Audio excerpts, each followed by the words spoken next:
Sean ustedes bienvenidos a Problema y Posibilidad, en su edición entrevista. Mi nombre es Michael Villalobos. El día de hoy hablaremos sobre una temática muy importante, una temática actual, sobre el planteamiento de la posible segunda reforma agraria propuesta por el gobierno de Pedro Castillo. Y como invitado tenemos el día de hoy a una persona especializada en esta temática. Él es el profesor Manuel Glave Testino.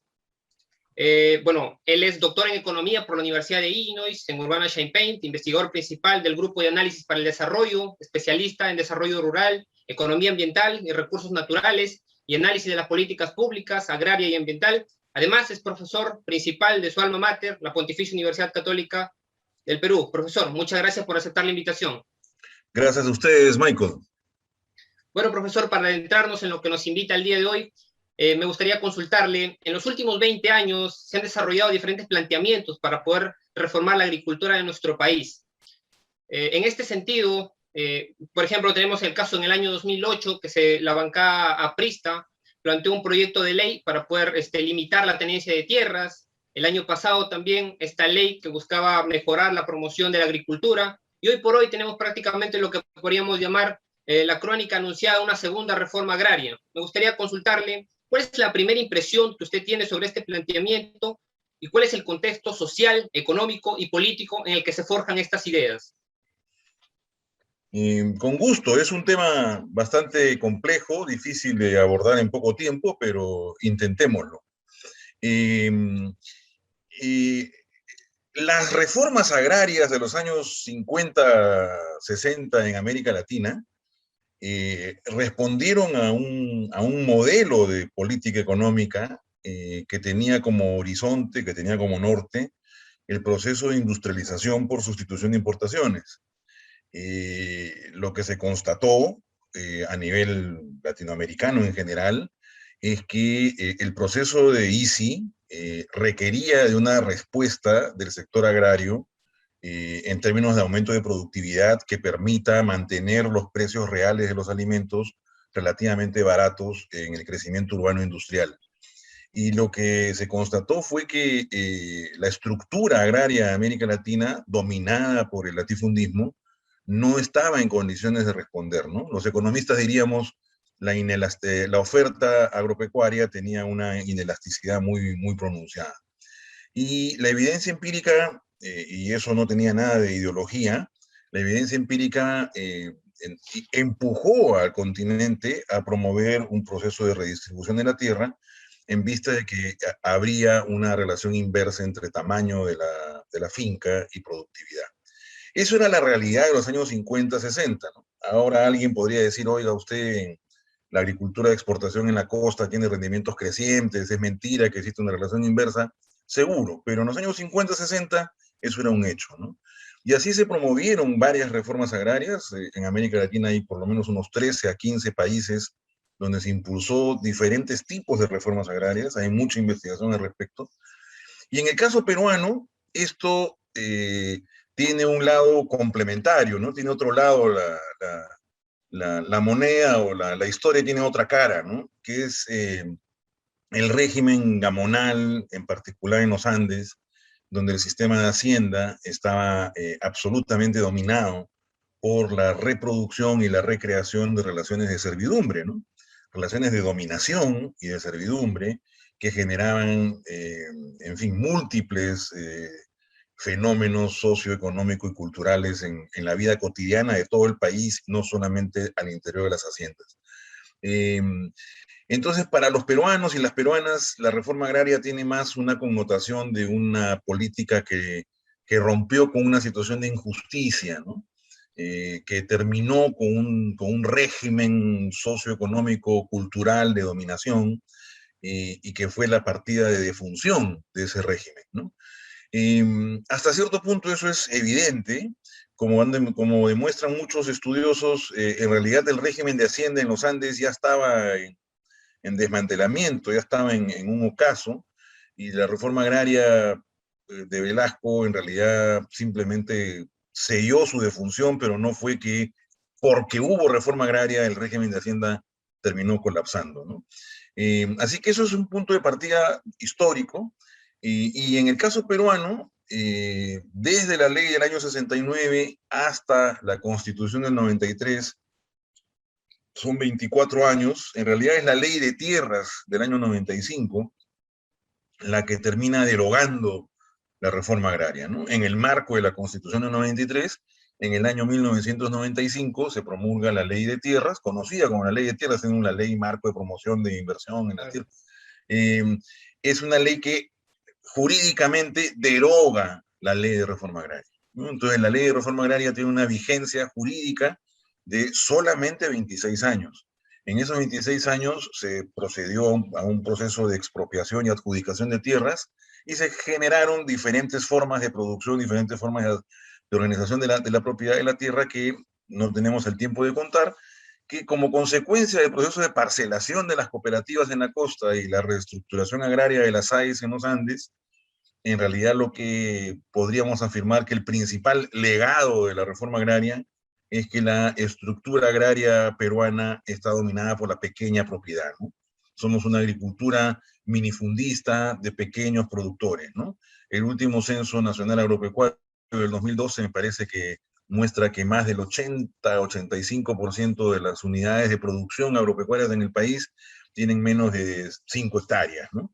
En el caso de las regiones de la sierra, esto llega a más de 90% de las unidades de producción de las Andes peruanos tienen menos de 5 o 3 hectáreas.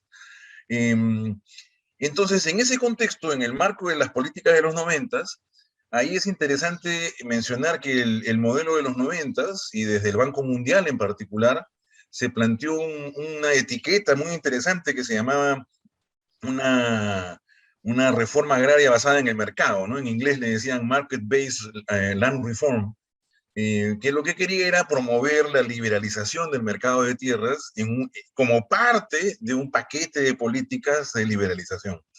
En el Perú esto se implementó, el gobierno de los años 90 promovió en el marco de la promoción de la inversión privada un conjunto de proyectos en una comisión especial de promoción de la inversión en el caso de tierras, diferentes CEPRIs en Chavimochic, en Chinecas, en Olmos, en el marco de los viejos proyectos especiales de irrigación. Y se promovió entonces un modelo de inversión privada en la tierra, ya con la ley de tierras del año 95, sin límites a la propiedad, ¿no? Porque subliminalmente en el Perú se ve reforma agraria como una pieza que restringe la concentración de la propiedad de la tierra. Y por lo tanto, a partir del 2005, perdón, del 95, no habría límites a la propiedad de la tierra y con la promoción de inversiones en los proyectos de irrigación de la costa, se promovió que pudieran existir empresas agropecuarias de gran escala, ¿no? Como ocurrió, ¿no? No tengo los datos a la mano, pero todos sabemos pues, que hay grupos empresariales que tienen unidades de producción de más de cientos de hectáreas, algunos grupos con varias unidades de producción tienen pues entre 10.000, 15.000 hectáreas. Hay algunos grupos que pasan incluso esa cifra, ¿no? El investigador Fernando Eguren del Centro Peruano de Estudios Sociales y desde CEPES han promovido muchas publicaciones sobre el proceso de reconcentración de tierras a lo largo de la década del 2000 y 2010, ¿no? Y entonces, en medio de esa discusión, en el segundo gobierno del APRA, se planteó, bueno, si se quiere discutir límites a la propiedad de la tierra, definamos un límite, ¿no? Pero claro, el premier del Castillo creo que propuso 50.000 hectáreas, 40.000 hectáreas, no me acuerdo qué límite, era una cosa casi hasta una broma, ¿no? Indudablemente, me parece que el discurso de poner límites a la propiedad de la tierra, que algunas voces desde la izquierda pueden reivindicar, me parece que no tiene mucho sentido el día de hoy.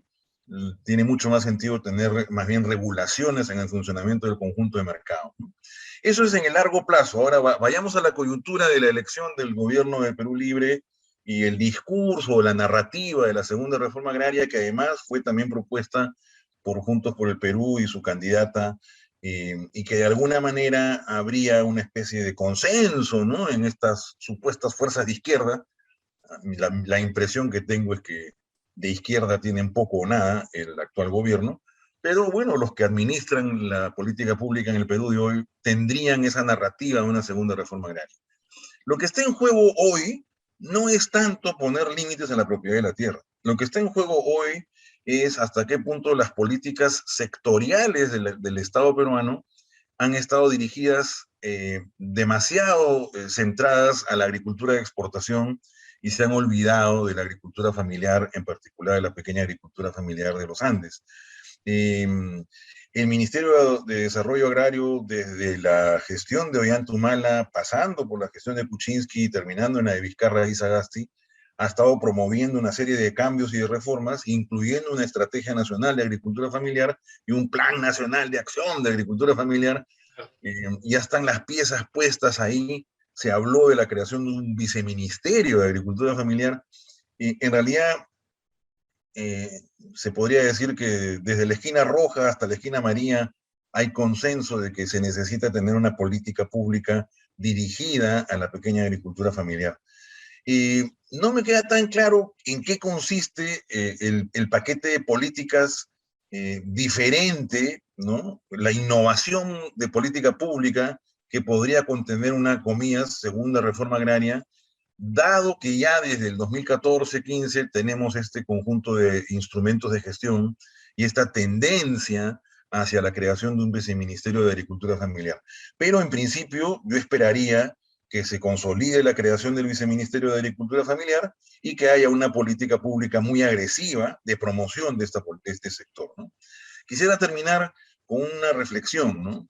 Cuando se dio el conflicto social alrededor de la ley de promoción agraria, que como ustedes recordarán se aprobó a fines de los 90, algunos la llaman la ley Klimper, eh, y que se renovó cada 10 años, ¿no? Se renovó a fines de la primera década del siglo y se volvió a renovar en el 2019, con grandes debates sobre los términos de esa renovación y se hicieron algunos ajustes, quitando algunos de los incentivos.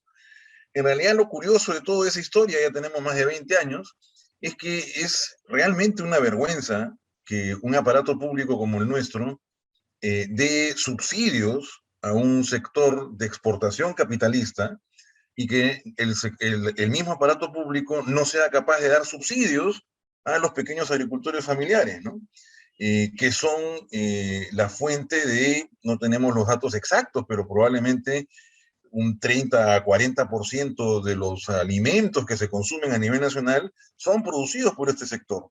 Y que es además la fuente de empleo y seguridad alimentaria de un altísimo porcentaje de la población de las regiones de los Andes. Entonces, es alucinante que desde el aparato público y en particular nuestros colegas economistas de Girón Junín, cuando se trate de plantear algún tipo de subsidio a este sector, sería que es ineficiente, que los subsidios no se pueden implementar. Y por más de 20 años hemos estado subsidiando a actividades económicas que hoy día probablemente no requieren de ese subsidio. Igual hay que pues, trabajar seriamente cómo mantener la dinámica del mundo agroexportador, porque el mundo agroexportador indudablemente ha sido un éxito económico de la economía peruana y probablemente se tendría que gradualmente y con diferentes instrumentos seguir promoviendo su expansión, ¿no? Tampoco se trata de decir te quito todo, pero hay que ver con qué capacidad se puede tener un nuevo paquete de promoción de la agroexportación en paralelo con un paquete de consolidación, promoción y fortalecimiento de la agricultura familiar. Profesor, el titular del Midagri, el señor Maita, se ha manifestado y ha dicho que de ser posible esta reforma agraria tendría dos horizontes. El primero orientado hacia industrializar la agricultura de nuestro país y el segundo hacia orientar y capacitar a los campesinos. El ciclo pasado tuve la oportunidad de llevar el curso de Historia Económica con usted y analizábamos un texto de José María Caballero, el cual básicamente nos mostraba este panorama en la necesidad que tuvo Velasco de querer reivindicar a los campesinos. En base a la similitud que encontramos hoy en día en los problemas agrarios, me gustaría consultarle hasta qué punto la concepción y la ejecución de la reforma agraria del año 69 se tomó en cuenta los reales problemas, los profundos problemas que tenían los campesinos y la agricultura de nuestro país. Es complejo, ¿no? En los años 90, 80, desde Europa, se construyó un concepto de el desarrollo participativo de tecnologías y en general, más allá de Europa o no Europa, después de la caída, después del fin de la Guerra Fría, eh, se construyó una narrativa más o menos consensuada de los procesos participativos como comunales, ¿no? Que las comunidades locales tienen que ser actores de la formulación, ejecución de políticas, ¿no? Y que, y que no se puede, pues, diseñar políticas en gabinete y ejecutarlas de arriba abajo, ¿no? Sin embargo, muchos conocedores y conocedoras de la realidad agraria peruana manifiestan que uno de los principales cuellos de botella, las principales fallas de política de lo que se implementó en los años 70 fue el desmantelamiento del sistema del servicio de extensión agropecuaria.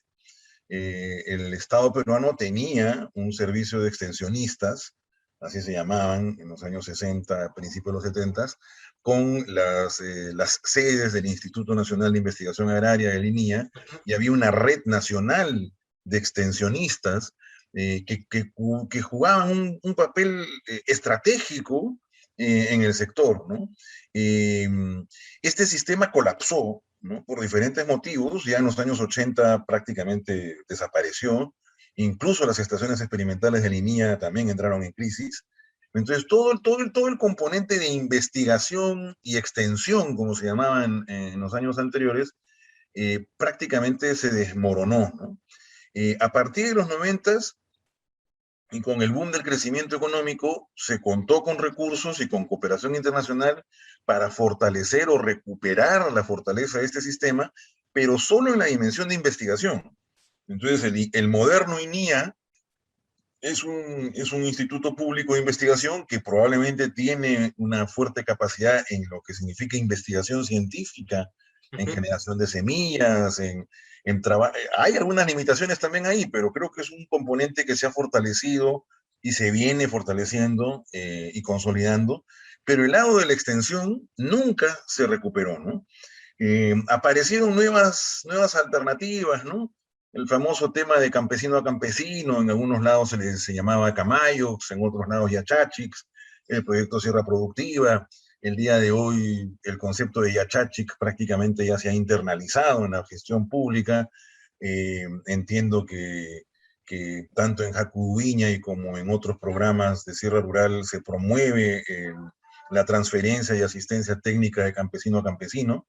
Eh, pero en general me parece que tanto en los 70s como hoy día, lo que hace falta son pues, instrumentos y mecanismos claros de participación comunitaria en la formulación de instrumentos de política, ¿no? En ese sentido es un tema de construcción institucional y de relaciones sociales en un marco democrático de transparencia, ¿no? Entre las medidas que se está pensando ejecutar en Midagri, bueno, ya el titular lo ha manifestado, se encuentra la de disminuir y básicamente reorientar las importaciones. Esto me hace recordar mucho a la industrialización por sustitución de importaciones que ya se aplicó anteriormente en nuestro país, que básicamente se hace con el fin de querer incentivar la agricultura, darle un mayor protagonismo. La pregunta sería, ¿qué tan viable es esta propuesta? Y también frente a las demás propuestas, como es el caso de los agrobancos para brindar créditos a los digamos, a los agricultores en nuestro país, también la generación de caminos rurales, sistemas de irrigación y proyectos de cosecha. ¿Qué tan viables son estas propuestas, profesor? Bueno, muchas de ellas ya se han venido implementando y es cuestión de consolidarlas. Indudablemente el tema de intermediación financiera es fundamental. Eh, Creo que la realidad agraria peruana implica tener una diversidad de instrumentos de intermediación y no universalizarlo, ¿no? No es que sea un gran banco agrario, sino que se debería contar con diferentes instrumentos en diferentes regiones. Eh, Entiendo también que se ha mencionado, se ha aprobado una norma en relación a las cooperativas agrarias y la necesidad de tener políticas específicas de fortalecimiento de las cooperativas, que son una forma de organización bastante exitosa en el país, a pesar del imaginario colectivo popular a la luz de lo que fue el gobierno de Velasco y el fracaso de las cooperativas de Velasco, que en la sociedad peruana, en particular en las élites limeñas, se ve a las cooperativas pues como algo negativo, ¿no? Y sin embargo, sobre todo en cooperativas de servicios, han funcionado muy bien, tanto en lo que es la caficultura y otros productos que que tienen un dinamismo económico significativo. Yo creo que el paquete de políticas que se propone es bastante factible. No me queda tan claro cuando se habla de industrialización, o sea, el caso de la caña de azúcar, el procesamiento, o el caso de la palma aceitera en la selva, o el caso de los biocombustibles, son los casos más saltantes de de procesos de transformación de mediana o gran escala. No me queda tan claro procesos de transformación de pequeña escala, de qué estamos hablando o qué se está imaginando en el aparato del ministerio cuando se plantea industrialización.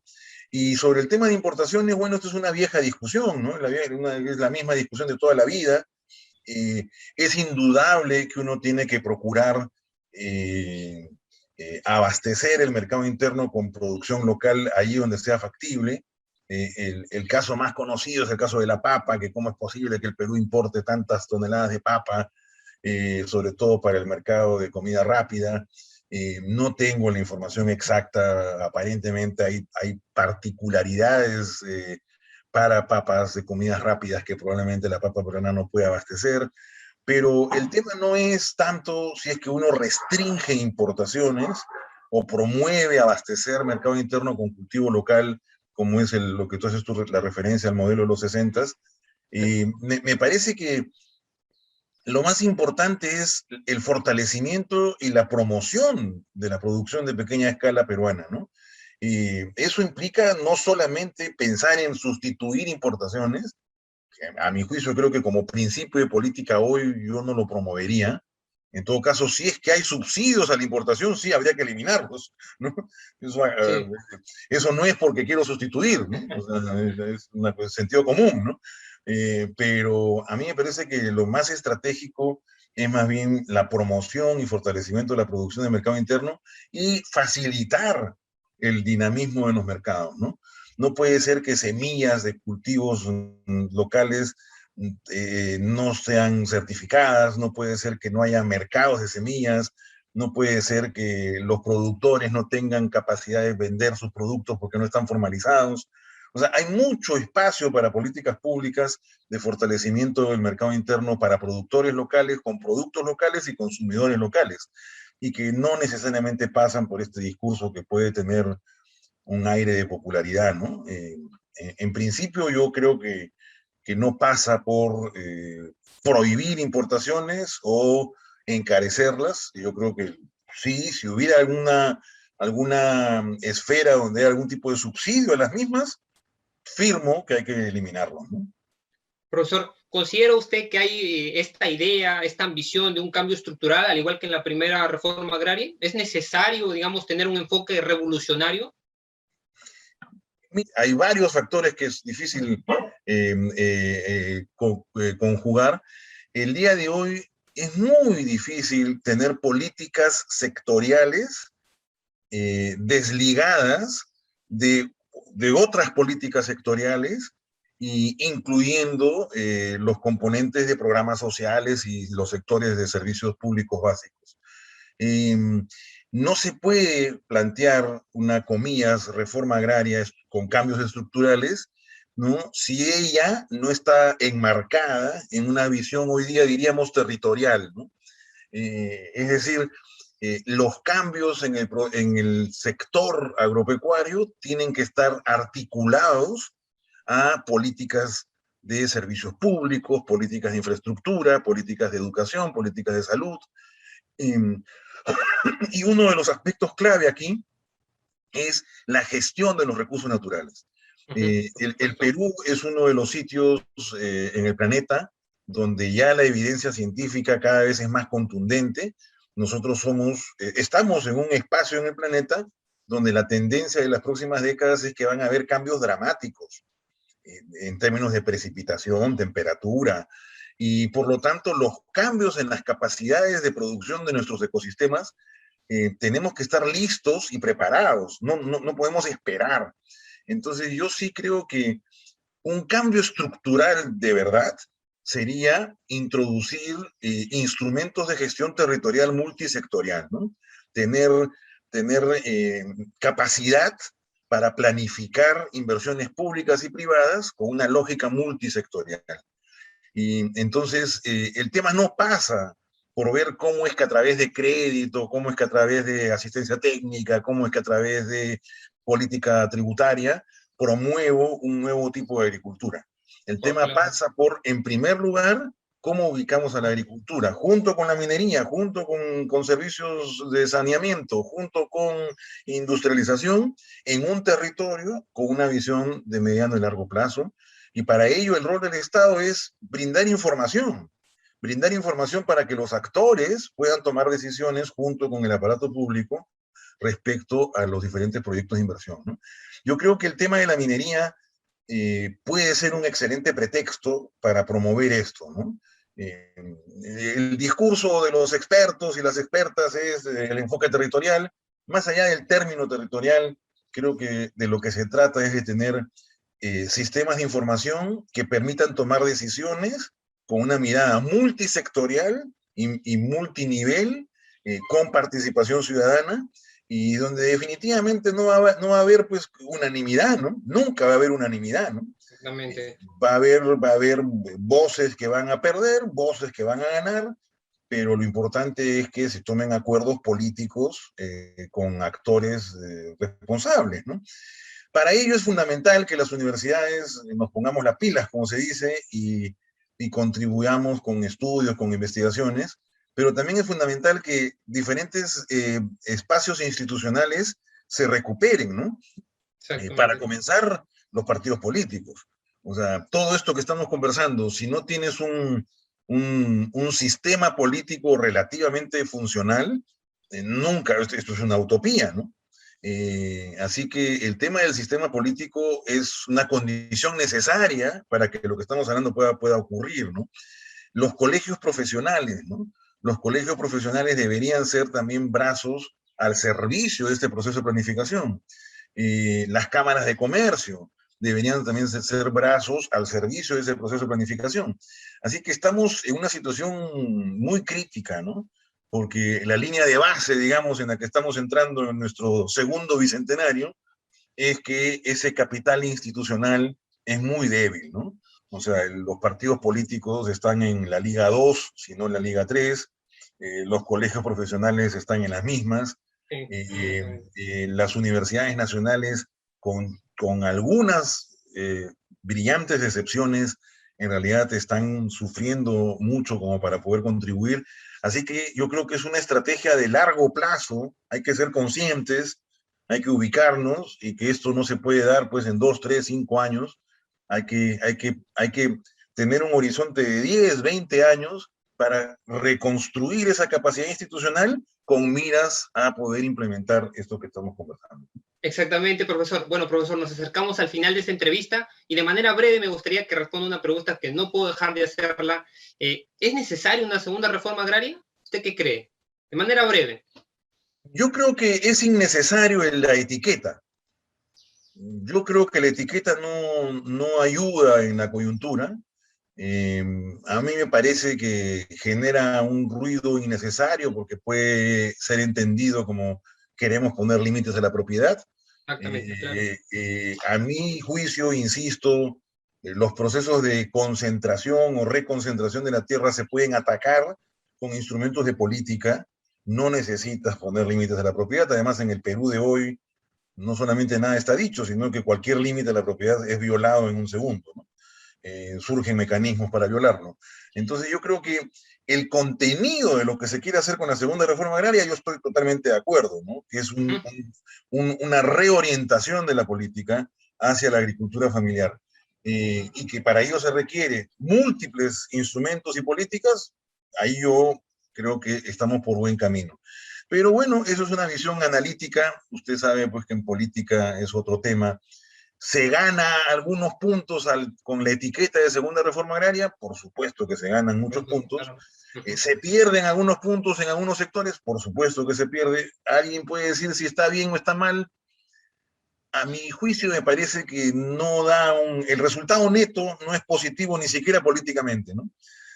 Así que yo creo que yo trataría, si yo fuera cercano a los colegas del Midagri, yo trataría de no darle mucho peso al término segunda reforma agraria y más bien implementar políticas ya, ¿no? Bueno, muchas gracias, profesor, por su tiempo, darnos la oportunidad de poder conversar sobre este tema tan importante y su gran aporte a la comunidad universitaria. Muchas gracias, profesor.